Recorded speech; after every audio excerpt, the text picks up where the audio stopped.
And welcome to the Cryptonaut podcast. My name is Mark Storrs, and hanging out with me, as always, is Rob Morphy. And you good sir are. Yeah, I'm Chris. Hey, what up, Chris? Well, we're back to us saying our names. Yeah, for now. Rob changed everything up last week on us. Yeah, I was done with like having to respond to my name being said.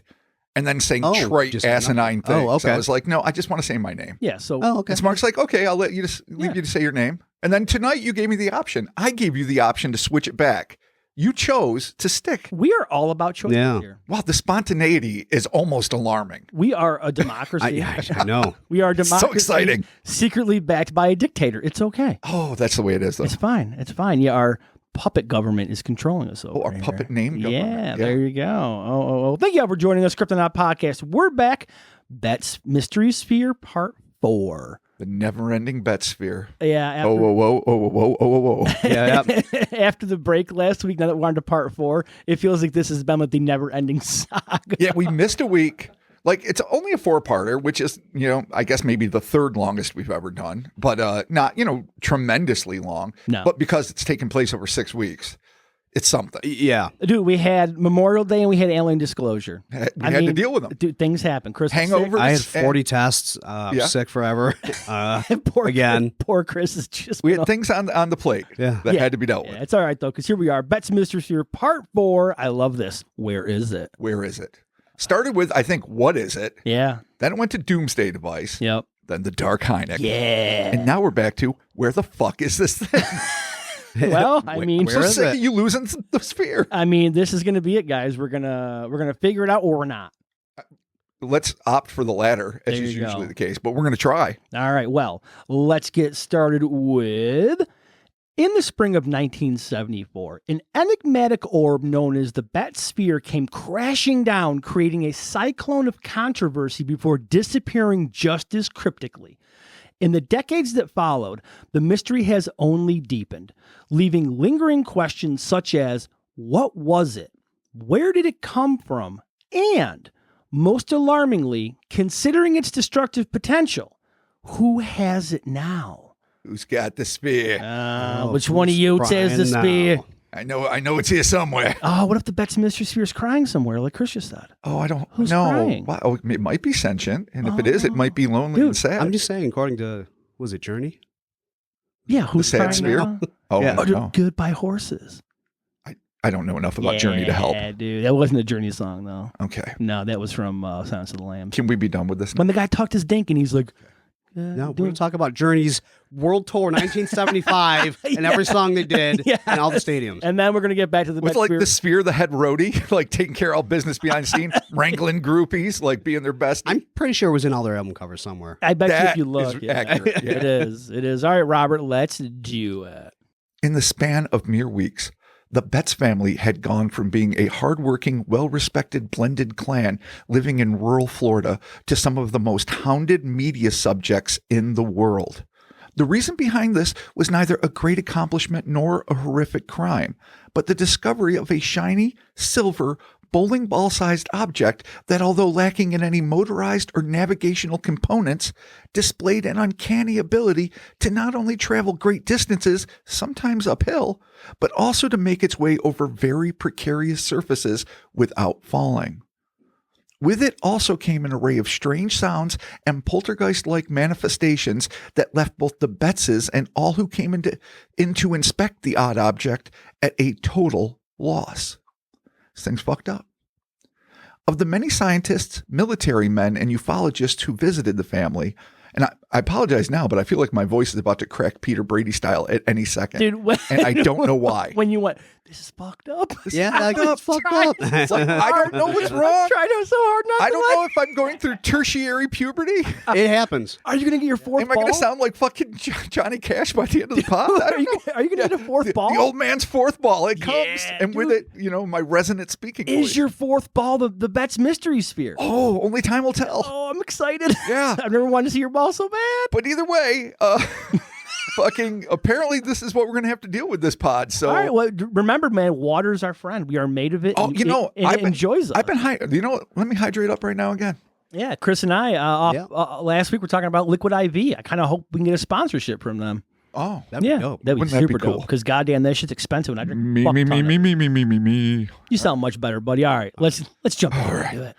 Of the many scientists, not so good, military men and ufologists who visited the family, the one standout was a man who has almost certainly come to be regarded, at least in American circles, as the father of ufology, Dr. J. Allen Hynek, who has been, now completely just put in my memory banks as the Dark Hynek. I know we kind of put him through a lot, but there's Unproven. He's multifaceted. He has a lot of layers and a lot of He's emotions. complex. He's a rich, deep individual. Yes, he is. It was Hynek more than anyone else who convinced the Betz clan to enter their action-packed artifact into the National Enquirer's 1974 Blue Ribbon panel to decide the merits of that year's best UFO evidence. This might have been considered to be suspect by some, as not only Hynek but also Dr. James A. Harder were not only both on the panel, but had both spent much time with the sphere, considering it to be an incredible, and in Harder's case, immensely dangerous discovery.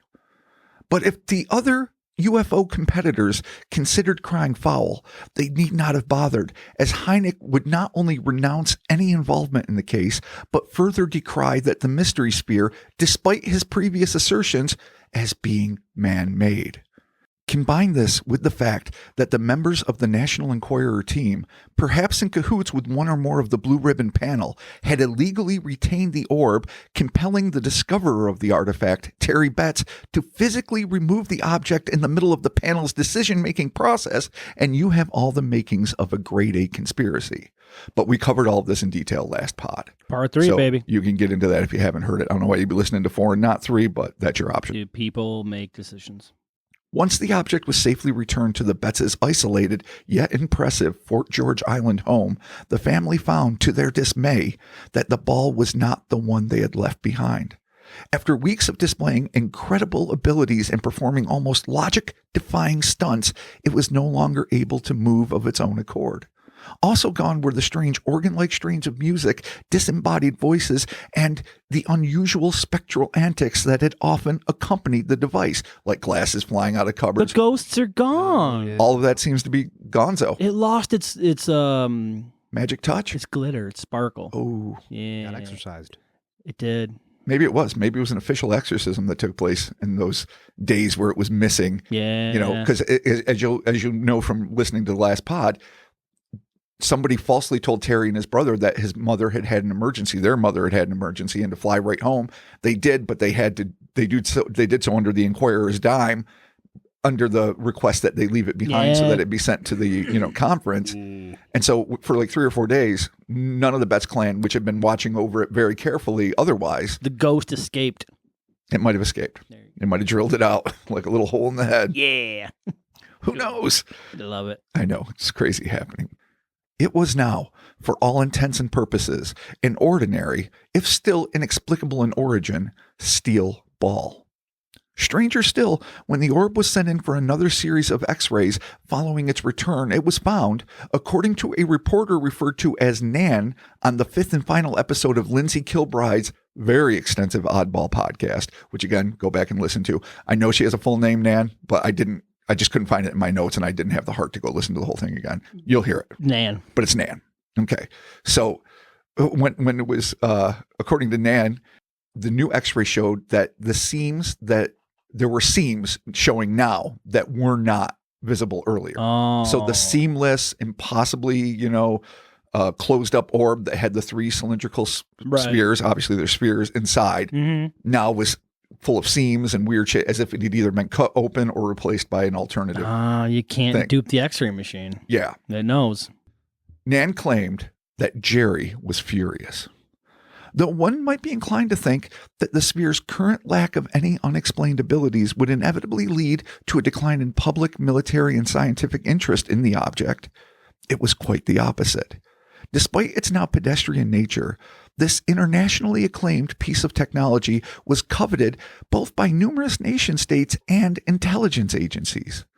The matriarch of the Betz family, again Jerry, who had never wanted the dubious fame associated with the sphere and only hoped to get to the bottom of this mystery, was forced to call authorities to remove individuals from her property, and worse yet, found that she was no longer able to trust those whom she had believed in, specifically Dr. Hynek. Oh, they lost the trust.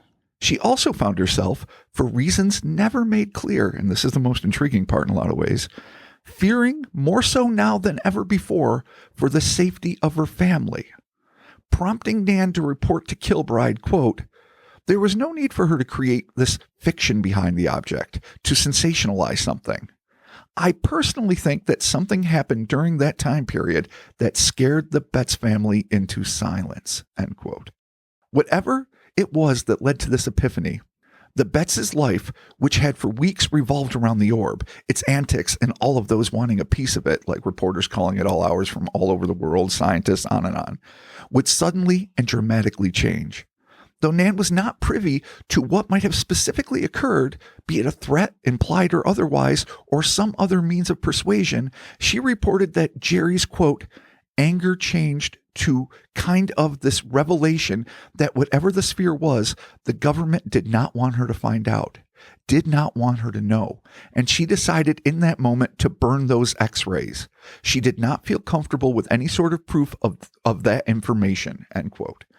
So all of a sudden, something happened. Something dramatic has turned her, like the kind of opinion where she's making Navy men like Berninger, whose name I can totally say now, like type out reports on her home, typewriter, and browbeating the head of the National Enquirer to return the ball, forthwith, and all these things. This woman who's not intimidated by anything, all of a sudden something has happened that makes her not only realize that they don't want the truth to be known, but that people she loves, including herself, presumably, are in danger, and that, fuck it, evidence is going up in smoke now. She's burning x-rays, man? Yeah. I mean, you don't got to burn them. Hang up, lock them away. Nah, yeah. I mean, you want to make it clear, if you're really afraid, you want to make it clear you have no attachment to this anymore. Absolutely. You have no information. Oh, so there's no need to go. I'm assuming that's why she's doing this.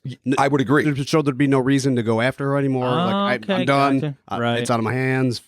Jesus, take the wheel. Hynek, take the wheel. Oh, that might be a new shirt. Wow. The Dark Hynek and Hynek take the wheel. If this was a Patreon, it would almost certainly be the title. Yeah. Well, hang on to it. We might be using it because my Patreon titles have been shit. God bless. It's not been good. And so it was, in one fell swoop, that any evidence, at least in public circles, of the Betz Sphere's extraordinary contents went up in a puff of smoke. So it's gone. And I think it's gone for the reasons Chris explicated just then. Yeah. All right. Shit.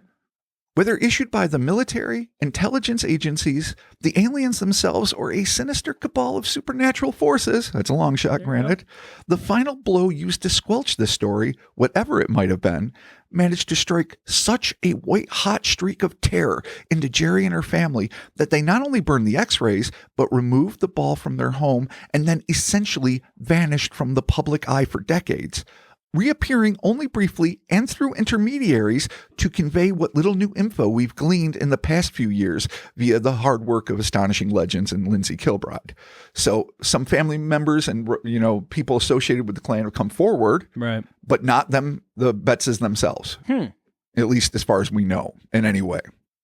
What we do know is that the family was not, as some more outlandish theories have speculated, killed, kidnapped, abducted by aliens, or otherwise silenced. But they were frightened badly, and they did very willingly establish a much more private life, never again publicly mentioning the sphere.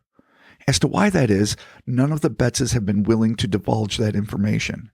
Maybe they're just reluctant to open old wounds, or maybe the fear is still very real, even half a century later.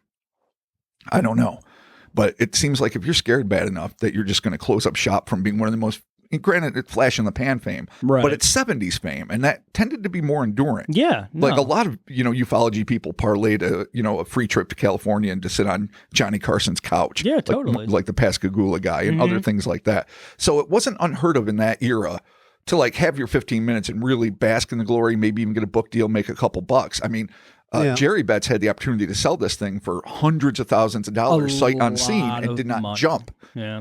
And they weren't wealthy at the time. No. So it's interesting, but we don't know.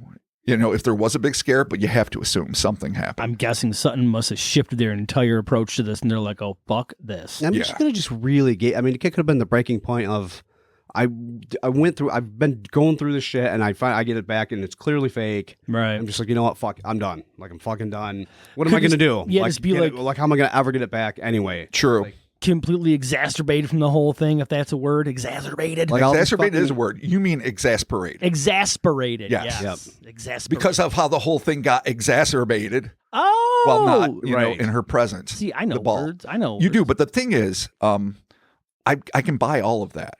Okay. You knowing words. yeah, no. Jerry At Betz first, I being thought sick of it. that's what you were gonna say, but I'm like, no, he's really talking about the story, not about my knowing words. I believe all of that's possible, but I do tend to think that, she's not an ignorant woman, obviously. You would still try to parlay it into some kind of profit or something. Wash your hands of it very publicly and just be like, I'm done with it. And then like make a couple bucks, even if you're no longer making hundreds of thousands, because it's no longer a mystery sphere. It's just a sphere. Well, it still is the mystery of its origin. Yeah. But to just suddenly drop everything, put it into hiding, and fall out of the public view all at once, that to me denotes fear.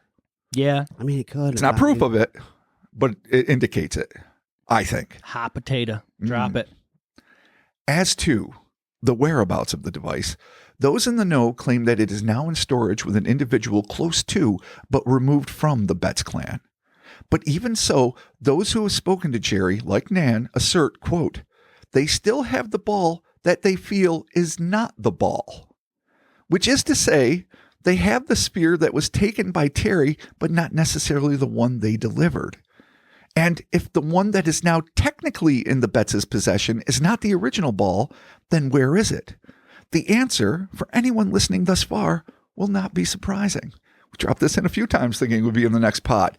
It's now here. Okay, here we go. According to Astonishing Legends, in an article in the January 8th, 2021 edition of Chicago's Daily Herald titled, Evanston native advises TV show Project Blue Book on his UFO expert dad. Another beautifully long-winded title. Yeah. One of Hynek's sons, Paul, claimed that he and his brothers used to play with a metallic orb identical to the Betz ball in the basement of their parents' home. In the article, Paul claimed, quote, I found out recently that a big silver sphere we had was from some famous case in Florida. We would just kick it about on the floor because we didn't know what it was, end quote. After the controversy came out regarding the Betz's contention that it had been stolen, it seems as if there was some backpedaling on Paul's part, with other brothers, Hynek sons, his brothers, suggesting different origins for the sphere, but his eldest brother confirming that whatever it may have been, it was definitely brought into the home, by their father.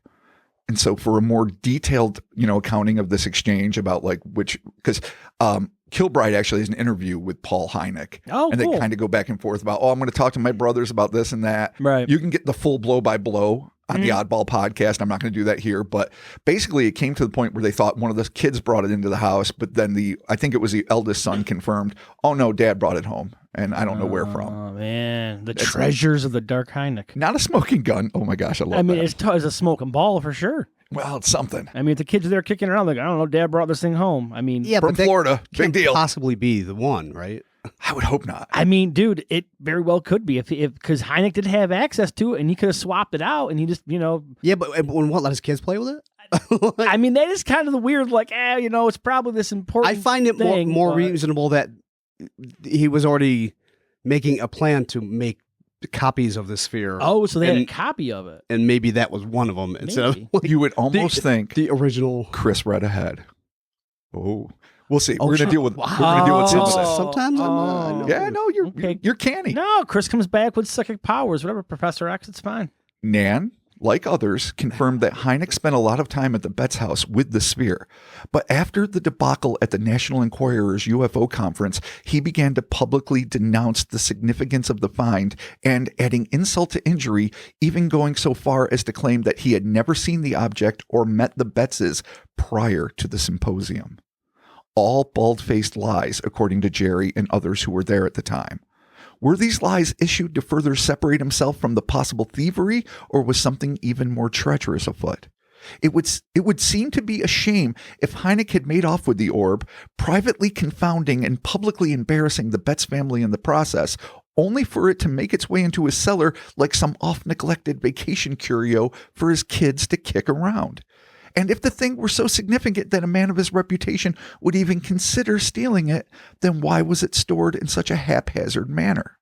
Or could Hynek's apparent duplicity been at the behest of a government who felt that the original object was far too dangerous to be left in the hands of civilians and who required his help in substituting a copy for the original, which may well be rolling around under its own power in some secret lab to this day? If so, it could be that the kids were playing with one of the replicas that had been made to replace the original sphere, one that perhaps, for one reason or another, didn't make the final cut. The mind reels at the possibilities. What we do know, according to the venerable Rob Christofferson, who appeared to discuss the object on episode 133A, don't know why I said it so weird, of Astonishing Legend, is that at the time Dr. Hynek was engaged by the U.S. government to work on a project involving secret Soviet spy satellites. So who knows what else might have been going on. So Chris and I were obviously of the same mind. Yeah, Okay. It could be a replica. Yeah. It could, if it is the real deal, it's shameful It's the dollar store. that he stopped believing in its authenticity at some point the because he just. dollar store version of the Betz Sphere kicking around. Right. Fine. Okay. No But problem. what has to be acknowledged is that at some point, one of his sons, Paul specifically, comes out and says, a big deal sphere from a very famous Florida case. I don't know how many there were up until that point, because this interview happened just a few years ago. But during his dad's lifetime, how many there were. Maybe there were others. Maybe he was involved in others, but it seems like it's pretty obvious he's associating it with this. Came to, to reside in his parents' basement, and they would just dick around as kids are wont to do and kick it about. Now, was he maybe putting two and two together? Was he thinking, oh, did I hear it was from this famous Florida case? Or did I suppose it lately? There's a lot of things you could do. And now that they're on their heels a little bit because they don't want their dad to be known as a thief and they don't want to be known as having been in possession of or currently in possession of, such a controversial stolen object. I can see them. I don't think they're really terrified of it because, again, they're not culpable for what their dad did. Sure. But you're going to try to protect your parents' legacy to some degree. Yeah. So I can see them sort of backing off it a little now that it's a thing and him saying it when he doesn't know it's a fucking thing. But it's something that can't be ignored regardless. Right. Yeah. The old double ball switcheroo. Also, too, what up, Rob Christophers, Our Strange Skies? Check it out. Good dude. Good buddy of the pod. Yeah. Fucking check him So out. knowledgeable. Hell Such yeah. a good dude. Rob's awesome. But wherever this thing may be now, the $1 million question is, what the hell was it? Did Terry Betz and his family actually stumble across an alien artifact that spring day, or is there a more prosaic explanation for the whole affair? In the Earthbound category, we have a plethora of suspects ranging from the sphere being an extra-large ball bearing, to a paper mill valve, to a check valve used in phosphate pumping lines. That's always exciting. To a cryogenic storage device known as a Dewar flask. But the x-rays and studies by any number of scientists and engineers who examined the sphere have seemingly ruled out any commonplace industrial tool or anything of that ilk. It's funny you bring that up because now that I think about it at work, we have these double plunger pumps and they no shit have little spheres in them. It's part of the suction. They're called suction balls. Right on. Do I have a Betz Sphere? You might. I mean, they're black and rubber, but you never know. Tomorrow, I'm gonna get a torch and cut them open and see what's in there. Yeah, they could and just then be tell coated. the guys, no pumping this week, boys. We might have the Betz Sphere. Wow. That will go over With no really tooth, well. with no tooth in my mouth as Yeah. I do it. And enjoy joblessness. That's that. No, I'm in union. I can't get fired. What are we talking about? Shit. Come on. It shit. takes more than a Betz Sphere to Yeah, get you I'll fired. get a raise. Ruining the equipment. Yeah, I'll get a raise. Are you kidding me?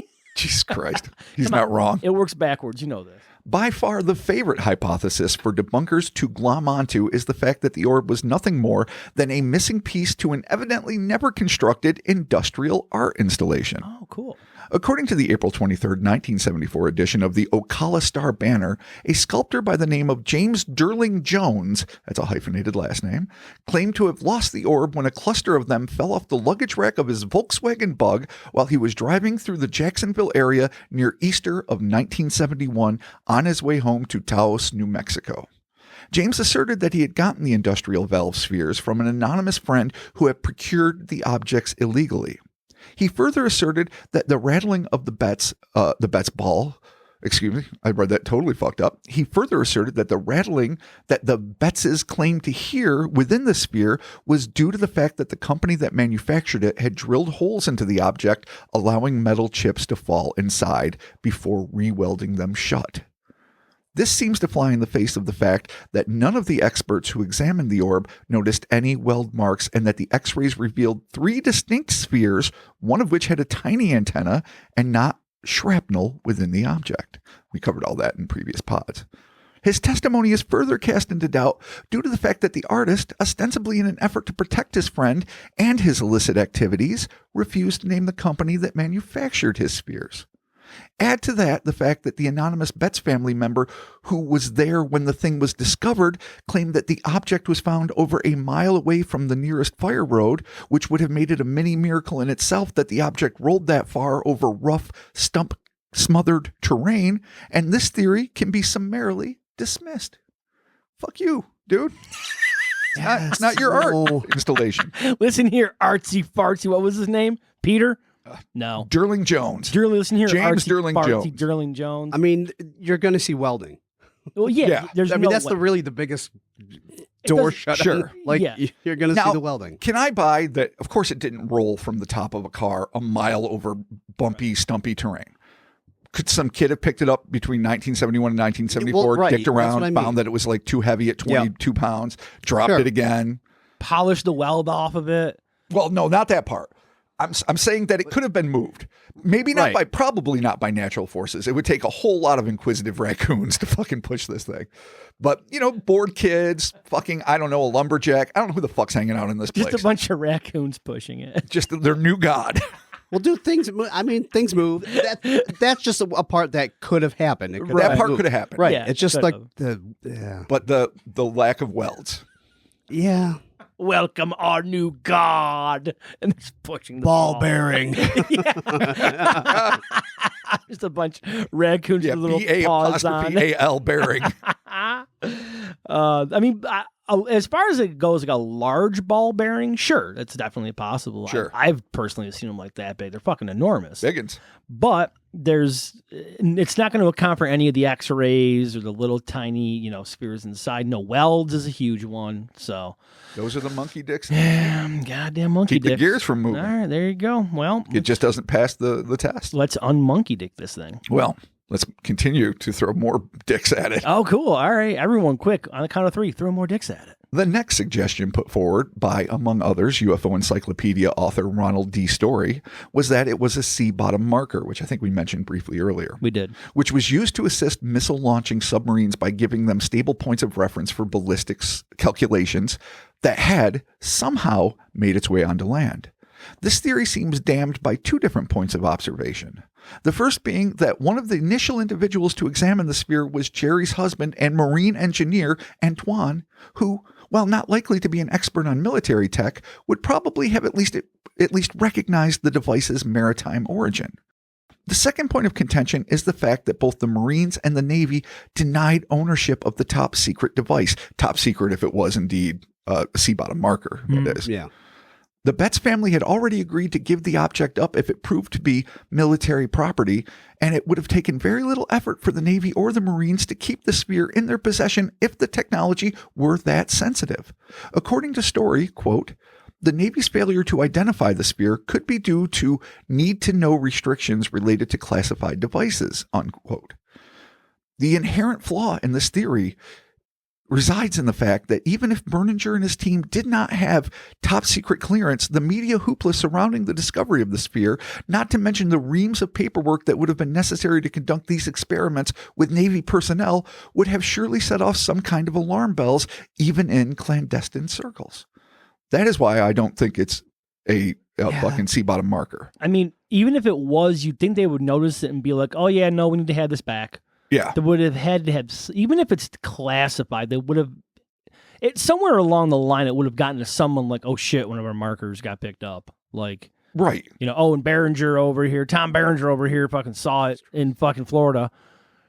I mean, it just seems like that would have been picked up. Not everyone in the scientific circles likely would have known what one was, but once the tests are conducted, you'd think they'd be like, oh, shit, this is some, and it had none of the components that would ostensibly be in a sea bottom marker. Yeah, that's the other thing. They can't be that complicated. Had it shown the signs of it, it would have been like, oh fuck, it's one of ours. It's a sea bottom marker.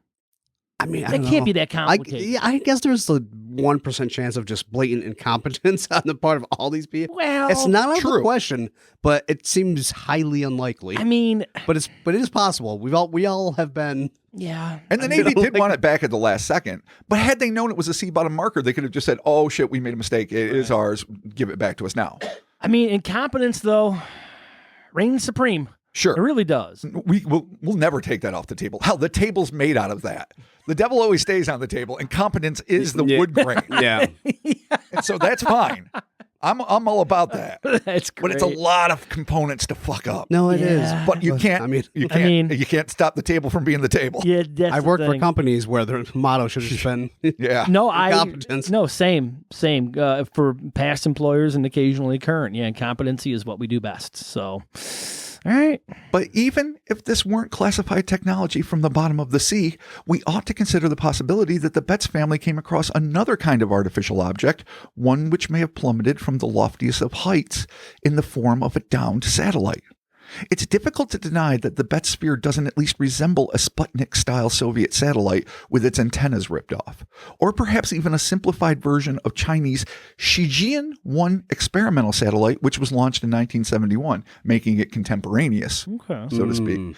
But as tempting as it is to suppose that the sphere was a man-made byproduct of the space race, the case remains, that there was absolutely no indication of a crash on the Betz property, save for the brush fire itself, and no sign of any re-entry burns on the object itself.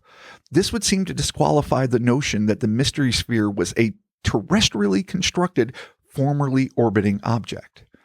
No burns, no crater, a fire, but not even necessarily a fire right where the thing was found. Right. All of that, unless it burned the trees where it landed, because the trees were burned more than the surface in some places. And then it bounced away to a non-burned area. I mean, it didn't leave a crater because all it really did was like hit some branches, knocking them out of place.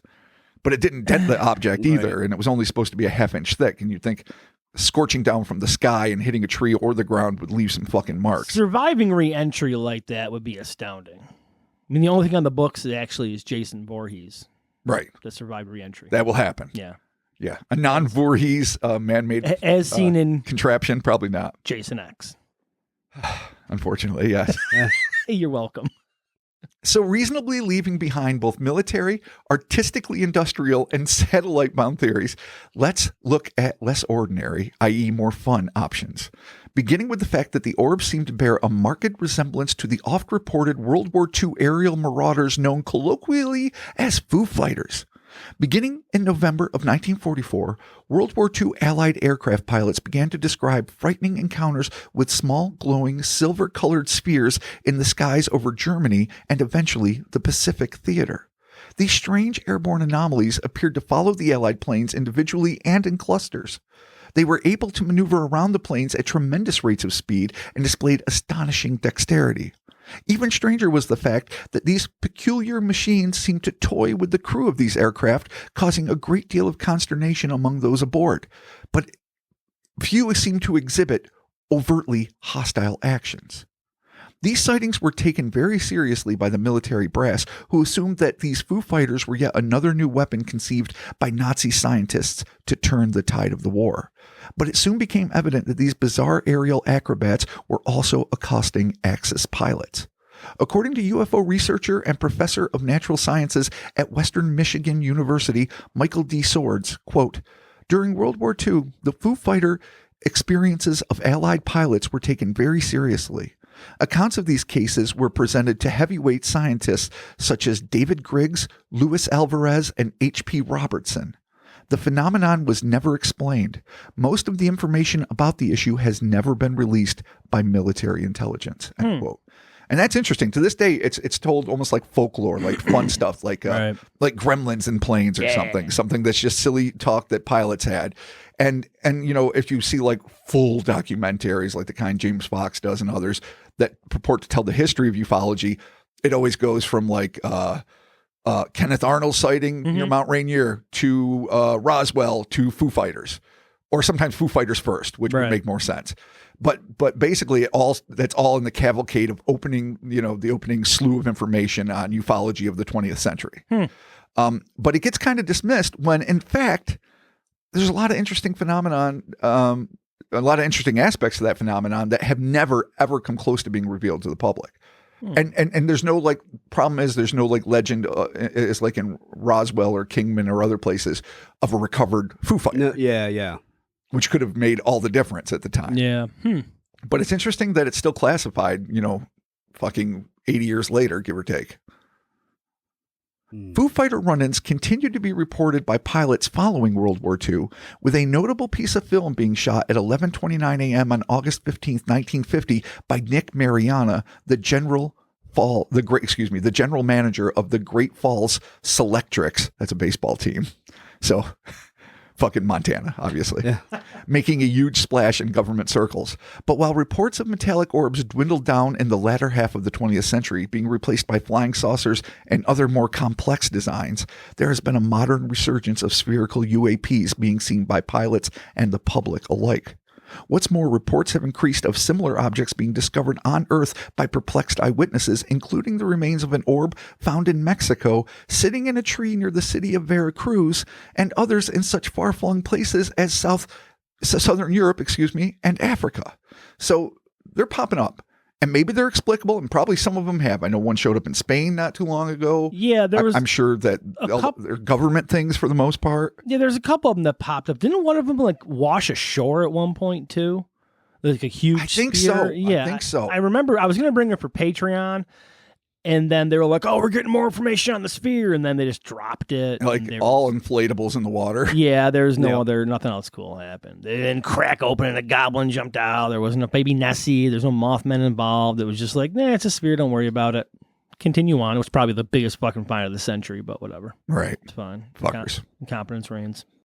Could some of these objects, as has been suggested by honored American immunologist, academic, and inventor Gary Nolan, who's all over the news lately as one of the biggest minds and names to come forward as a proponent of the reality of, other intelligences creating UFOs, and he studied the metals. Could they be examples of alien AI being sent to Earth to safely scope out its aggressive indigenous populace? As he stated in an example, I think, to SALT, I think I mentioned in our disclosure pod the other week that it's something people should check out. It's like a 20-minute thing on YouTube where he discusses with some other academic guy, I don't know who it is, about, why he believes in this stuff, that would you, if you were going to, investigate a South American tribe that has not had contact with the outside world and is known to be cannibals, would you use a probe that could go down and inspect them, with a little bit of reserved safety for your pilots, or would you just go down there cold and say, hey, good to meet you, don't eat me?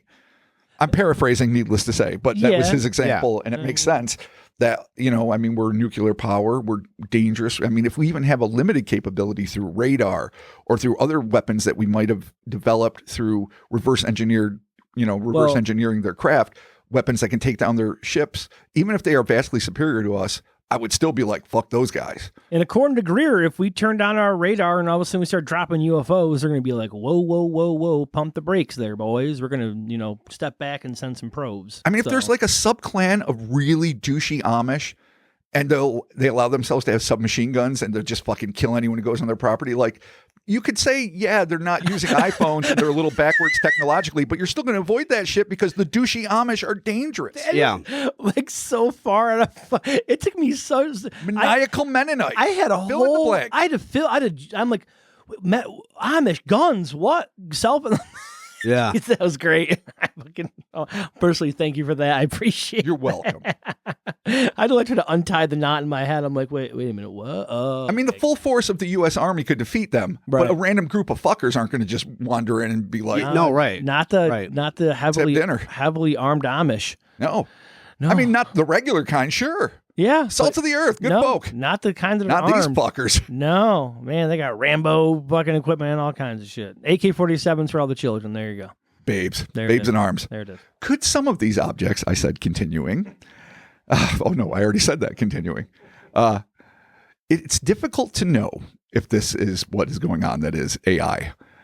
But even If these round, often glowing, hummingbird-like objects are not to blame, one would be remiss to ignore Dr. Harding's warning that the orb may well be a literal doomsday device. You'll remember this, I think, from part 2 mostly. Yes. In his influential 1969 book, Chariots of the Gods, author Eric von Daniken introduced the world at large to Robert Trueau's theory that it might have been extraterrestrial atomic weapons that were responsible for the total destruction of the biblical cities of Sodom and Gomorrah, as well as other ancient disasters, writing, quote, "Let us imagine for the moment that Sodom and Gomorrah were destroyed according to plan, i.e. deliberately by a nuclear explosion," end quote. Supporters of the alien atomic bomb theory maintain that in the ancient past, extraterrestrials, or possibly a lost civilization, managed to detonate nuclear weapons on the Earth. The venerated Hindu epic known as the Mahabharata even describes a, quote, single projectile charged with all the power of the universe, an incandescent column of smoke and flame as bright as 10,000 suns rose in all its splendor, end quote. This, one must admit, sounds suspiciously like an atomic explosion and its resultant mushroom cloud. The Mahabharata also refers to great battles that were fought in the ancient past with airships known as Vimana utilizing beam weapons, which resemble some that are noted in modern UFO reports.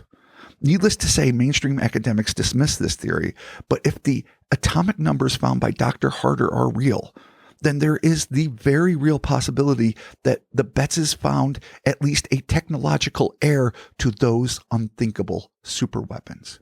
So whether or not any of this old stuff happened or not, and I take everything in Chariots of the Gods with the heartiest spoonfuls of salt, even though I'm open to some of those possibilities being real, there might be a historical context for alien atomic devices. In the Mahabharata, there is a lot of really interesting alien connections that are there. I find that independent of totally. Hynek's, or not Hynek, excuse me, Von Daniken. Von Daniken's observations, very intriguing. Yeah, no, there's a ton of really cool shit in there. Where you're when they talk about, what was it, like the Vima? Right? Vimana. The Vimana. Yeah, they talk about like that. These like pyramidal super ships, that battleships shit showed in the up air. and they were fighting everybody, and you're like, what? Yeah, dude. Yeah, it's more compelling to me than even the Ezekiel stuff. Oh, 100%. Which in the Western world, a Judeo-Christian mind frame, that's going to be the one a lot of ufologists are going to turn to. Mm-hmm. But in a broader spectrum, of theology, the Vimanas and the Mahabharata texts, infinitely more fascinating. I think Ray from Youth of Today was in a podcast talking about it.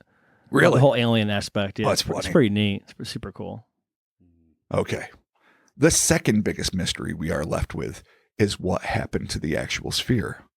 There's no official mention of the object following the 1970s media flap, and while family members claim to have hidden it, some of them seem to doubt that it was the original orb.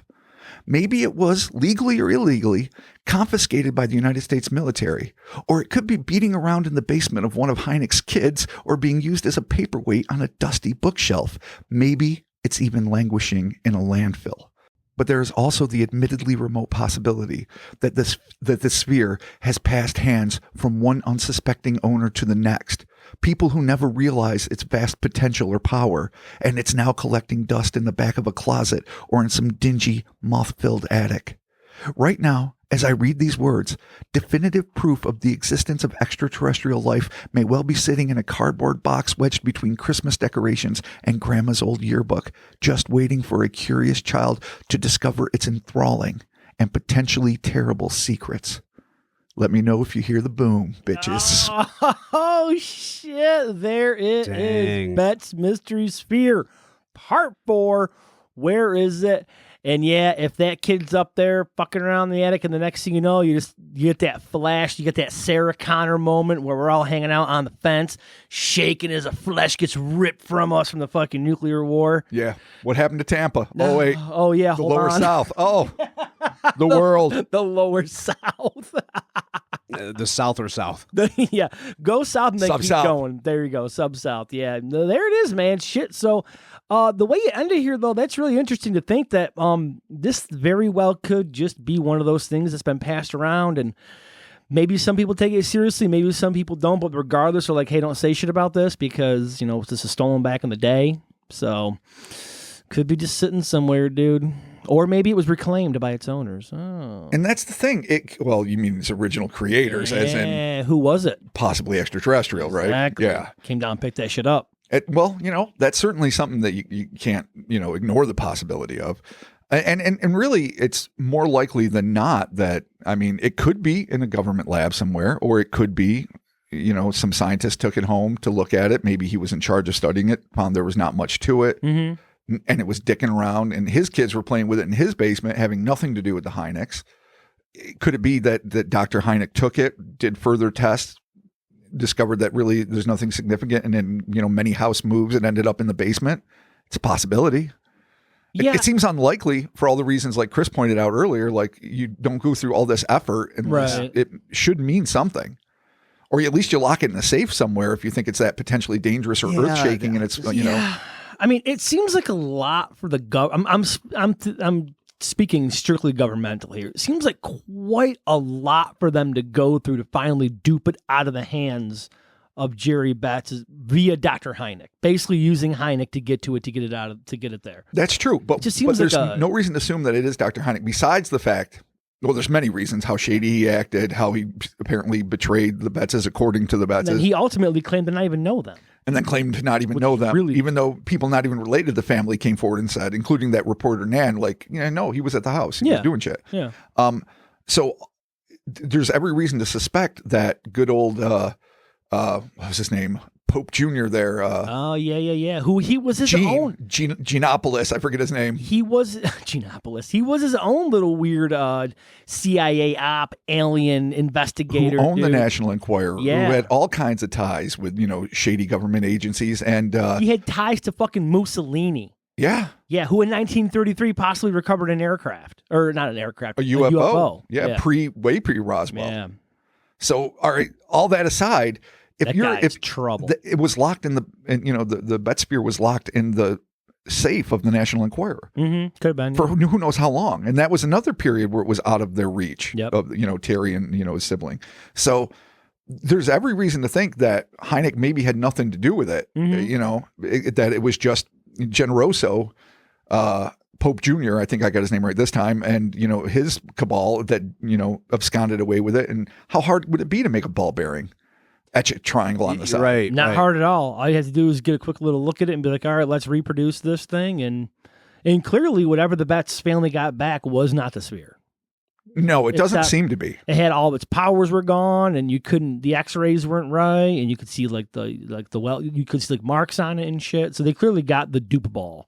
It seems that way. It really does. Which you would think, if you're gonna dupe them like that you would go to great lengths so they wouldn't know, And you just got some dollar store pick away ball. Here you go. Yeah, it's yours. It just seems like I feel like you really could have just showed up at the military and been like, oh no, we made a mistake. We found out who it was. We need it back. Right. That would be easy to say and do. And you'd get maybe some conspiracies, and maybe the story would have gone as one of those whatevers. But I feel like it would be way easier than going through a contest and this whole fucking. It seems like that's really what the fuck. Well, what that makes it ring more true to me because harkening back to the old incompetence fucking scale. People fuck up, and if they fucked up and realized that there was something more to this thing, whether it is of extraterrestrial origin or it was some top secret military mechanism or fucking who knows what, and they're like, oh shit, after the fact we have to get it. Jerry Betz says no, right to Berninger's face, and so he has to leave, shamefaced and empty-handed.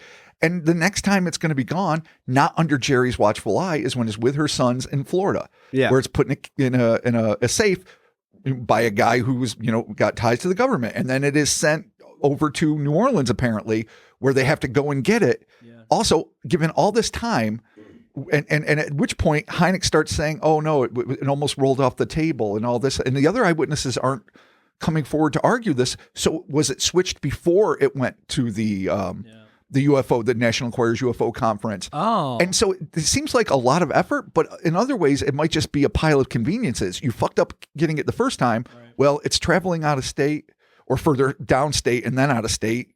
Let's use this opportunity to snag it. Right. As soon as it's out of the house and see, okay, what do we need to do to get this? I mean, it's all Watergate plumbers in terms of execution. It's a clusterfuck, but it's still, it makes sense that you do it when you get the opportunity. I mean, that leads more to the incompetence of like thinking that she'll never know, right?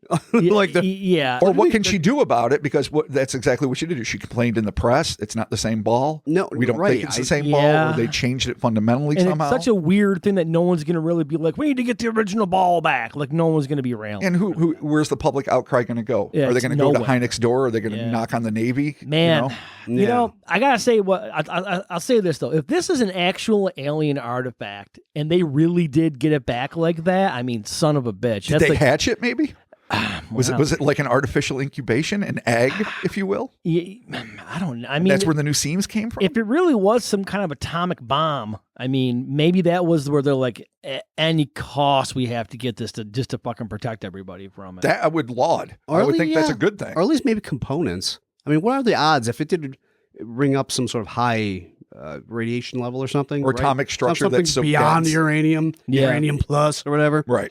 I mean, who knows if it was maybe some sort of secret uranium smuggle thing. So there's weird components in there. Maybe it's making noise because there's some chips. Maybe it's people have to kind of scan for it. It somehow just got fucked up. Yeah. But I mean, who knows? It's just Cold War. Yeah, if they thought it was dangerous, then they'd probably... Yeah, no, it's post-Cold War. It's in the thick of the Cold War, actually, not post at all. It's in the balls deep of Cold War. Mm-hmm. So what Chris is saying makes sense, but what that ignores, because we're thinking about reasons why the government would want it or what it could contain that could be possibly dangerous, what we're ignoring is all the claims of it being able to navigate ground on its own. No. Go back to the original person that moved it, roll uphill, and manage to negotiate the sides of tables without falling off. All of that, none of that is explained in it being a containment unit for super plutonium. No, it's not actually. That's probably the weirdest part is that this thing had the fucking personality. And let's not forget the poltergeists. You know? Oh, yeah. Yeah. The disembodied voices in the house, and the eerie organ music, the funerary, dirges. That's just like one of the bonus things you get with the Sphere. You're like, you're going to hear funerary music. And of course it's going to be spooky as shit. Well, yeah, it's got to be. Maybe that's part of the thing. Or maybe it's just the super. I always mention Nazis, and for some reason for this one, I completely didn't think of Nazis. Could be Nazi. Just we're gonna build a fucked up ball with this fucking, and it's got all sorts of weird mind fucking things in there. Like maybe it was just an all-in-one psych op device. Yeah, and it's this uranium smuggle device. Like it's just this ultimate ball that fucking maybe it's doing some ultrasonic fucking things that you're not going to detect. So you think you're hearing shit and you're not. Maybe you're seeing shit that you're not seeing. Dude. Who the fuck knows? Yeah, it just completely. I'm all about completely fucking up your like perception and everything. It's like warping shit around you, and that's how they fucking. Yes, they made a fuck ball. It just fucks you. It's a radiated fuckball. Oh, goddamn, that's awesome. Well, shit, there you have it, man. The Betz Mystery Sphere close. Just to throw one more thing in there for shits and giggles. What do you got? There's a guy named Jim Marlin who is famous for launching Willie Nelson's touring career as an outdoor venue touring artist. I don't know. He became a millionaire organizing these big outdoor events for Willie Nelson. Okay. He found a sphere about 40 years ago. I wonder where this is going. What the fuck? Is the sphere silver, open for Willie Nelson? It's 50 pounds. Just like Journey. It inspires all the great American musicians. Oh, my God. He says, it's part of me now. I'm reading from an article on 7 News Spotlight. He just did an interview with Ross Coulthart, the guy who's become the new face for UFOs, the Australian reporter. With the whole Grush interview. Yeah. So all that guy. And he's taking it with him everywhere. He can't explain what it is. He said he was in contact with the Betz family and that they also didn't know what it was. But he thinks that they're both of extraterrestrial origin and that they're going all around. So they took samples from the sphere. Uh-huh. And this might not have dick all with the Betz, but they shaved samples off of his sphere, the Marlin sphere, and they shipped it out to Gary Nolan so he could do some mass spectrometry. I don't even know if I said that right, but like looking at the deepest atomic structures of the metals. which is what he had done with some of Vellet's samples and some of the government samples that he admitted to studying that were extraterrestrial, and then eventually had to recant and said, "Ooh, maybe it was an accidental truth." I said, basically telling everyone, Oh, yeah. Jesus Christ. And it's in that documentary, I think, called "The Accidental Truth," where he does that. Gary Nolan, that is. But yeah, it's on YouTube somewhere. It's I don't remember what station put it out, but Ross Coulthart interviews Jim Marlin, and he's just this old hippie dude. He's like, "Do you have mental illness? Do you hallucinate?" He goes, "Man, only when I'm tripping," But no, I don't hallucinate. Fair. This is some weird shit, and Fair. I think it's been protecting me and Does he have, changed my life. Is the ball like in the chair, like next to him? He has like his hand on it. He's like, "This is my little ball friend here. This is my guy." There's a picture of it sitting on his fucking dock. I can't turn it around really to show you, but Chris can see. Yeah, looks like It's a family friend, but it weighs 50 fucking pounds. chrome bowling ball. Yeah. All right. Well, I mean, He says how Probably it is a marker. but- suddenly there was a flash of life, and I was shot. Oh, okay. I'm sorry. I was laying on my back on my floor. This is Marlin talking. I was just mindlessly rubbing my feet on the sphere when I was talking to a friend. Suddenly there was a flash of light, and I was shot across the floor on my back. I was 6 to 10 feet away from the sphere. There's no explanation for that. So the thing doesn't like to be touched by fucking feet or shook. he's rubbing his feet and it just zaps him across the room like a super duper static charge. Yes. It's like, and you just shoot That didn't you. fuck him up in any other way, apparently. That's fucking amazing. How far did it throw him? Like 6 to You know what? so like 6 to 10 feet. 10 feet. Yeah. It's across. Oh, let the room. me clarify what I was going to say. Holy They were going to shit. take samples, that's corrosion. hilarious. The entire sphere, that is the Marlin sphere, is now in the care of Nolan. Quote, "If this is really alien technology with the ability of any gravity, our civilization needs this." Oh boy. Marlin says. Okay. "And I think it should fall into the right hands." So All right. at least he's trying to do right by it. Who knows? Yeah. Apparently, where he got it from, unlike the Betz Sphere, which is still a mystery, a friend of his had like 7 or 8 on his lawn, and he came to visit him one day. This again, I think back in the 70s. The interview will tell you more completely. I should have taken better notes, but hey, I'm an idiot. And he goes, "Where'd you get these?" He goes, "You won't believe me, dude." He's like, "Try me, dude." I won't go through the whole conversation, but he's just like, a UFO shit. He's on my lawn. Oh really? Just boom, boom, boom, boom, boom, boom. Just And they're drop all out just of a laying there. UFO? And he's like, "If you want one, take it." And he's like, Dude, "Fucking take 2. alien turds?" Yeah. Yes. He's just giving away alien balls? I don't know. You want a couple? Fuck yeah. Yeah. Oh, that's hilarious. It was in Pound the middle alien of ball. the desert, in the middle of nowhere. That's I really all he like clarified. that he's at his friend's house and he's like, "Oh man, you're not gonna believe it, dude. The alien just dropped him on the That's fucking exactly lawn." what it All right. is. You know he was high as fuck. That's what They I'm all saying. were Like, hanging out with Willie, doing the best. Yeah, Doing the man, best they making can. Willie's career fucking. I was listening to Willie Nelson last night, as a matter back when I was barbecuing. So There you go. know, bringing it all back. So there's another sphere, Oh. and at least it's in the hands Yeah. of science yeah, as such. and So Willie Nelson's tour manager, perfect. there it is. I love it. There you have it. Won't get us to the mystery of the Betz Sphere, No, but the no. guy seems to think that they're the same. So Hey man, you know what? I'm gonna say we fucking nailed it. is it an alien though? Is it AI? Did it contain something? In the end, what do you think it is? The last thing before I personally do believe it is alien, just because of the amount of interest and intrigue and ridiculous shit surrounding this. It's 100% alien. Is it sentient tech, or was it controlled remotely, or God bless it, was there a little bugger running around inside of there? No, I think it was probably like sentient tech. So, yeah, That's fair. yeah, I think it was alive. Yeah, Right on. there you go. All right, Christopher. The new terms we need to develop. yeah, I don't think This it's age. extraterrestrial or sentient, but I think it's just it's super tech, and they don't know what the fuck it was, or somebody knew who the fuck it was because somebody swapped it out. But I don't feel like It's true, they get swapped out. ET-ish. Yeah. All right, Robert. Closing thoughts, friend. Alien egg. Alien egg. 100%. Oh, it's All an right. egg. I like It was an artificial incubation system. Okay. Probably the acronym stood for egg. I can't come up with something on the fly, Cool. All but right. that's what it was. And it hatched and it got out, and things have not been right since. But they got the reattached shell back, and they were disappointed and scared by whatever was told to them at that point. Ah, well, fuck. Oh, all right. Well, there it is. Thank y'all so very much for joining us. The Betz Sphere Part 4, where is, I like how Florida, USA. Yes. Yeah, it currently resides in Florida. It might. Robert, would you like to bring up our Patreon shout-outs while I close us out here? Thank you all so very much for joining us. Appreciate the support. We've got our Patreon over there at patreon.com/Cryptonaut podcast. I'm going to look real quick here. I believe yesterday I put up episode 166, if I'm not mistaken. Which Hot is quite a damn. bit. Robert and I also, last week, as we talked about, there's no Betz Sphere, we did our disclosure. And I want to say, sorry that I can't pronounce Grush, his name, properly. I kept calling him Groush. And as I was editing that episode, I was driving myself absolutely crazy. It's just one of those names that doesn't roll off the tongue. Well, this is apology is for me, for you, for Christopher, for everybody in the world that listens to that episode because it bugs the shit out of me. But also, too, on Patreon, Robert and I do have a discussion focusing just on Grush and the very first thing to come out that he Right. did. So that was kind of cool. We may have some more things happening on Patreon regarding that. We'll see where the disclosure goes. Robert, these shout-outs are not going to do themselves good, sir. I believe I have vamped long enough for you to get there. And let's get started with... Leona Price. Thank you, Leona. Tyler Telbert. Yeah, thank you, Tyler. Snake Gear. Yeah, Snake Gear. Fiber Goblin. I fucking love that. Fiber Pooping Goblin. Regular. Fuck Haunting yeah. on the side. There it is. Neil. Hell yeah, Neil. Ewan Kerr. Thank you, Ewan. Whale P. Hell yeah, well, what up?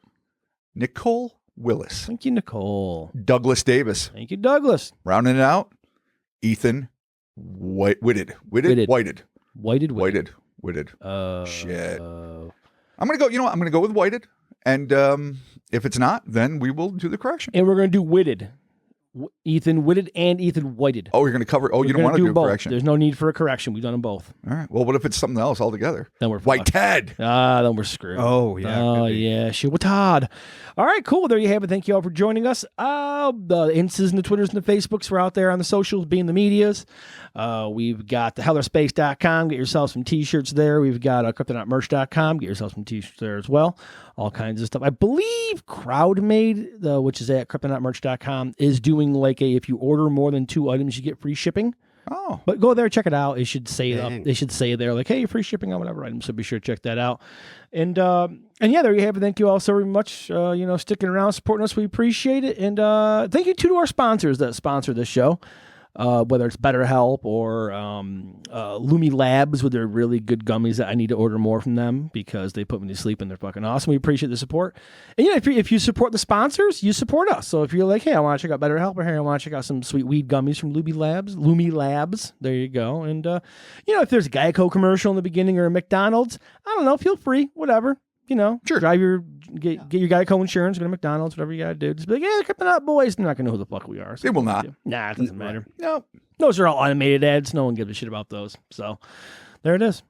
Yeah, but I'm glad to have them too. I'm happy that they support us. Yeah. It's yeah. true. No, There's just no promo code. You can't directly, do it. But, Right. But, it's cool.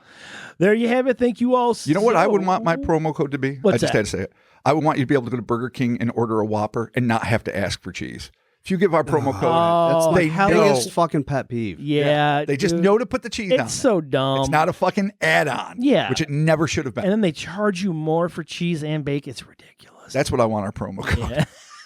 I love it. All right, well, if Burger King ever sponsors us, there you go. The king of burgers. Oh, fat fucking chance. There it is. Thank you all so very much. And talk to you soon. Bye. See ya. Goodbye.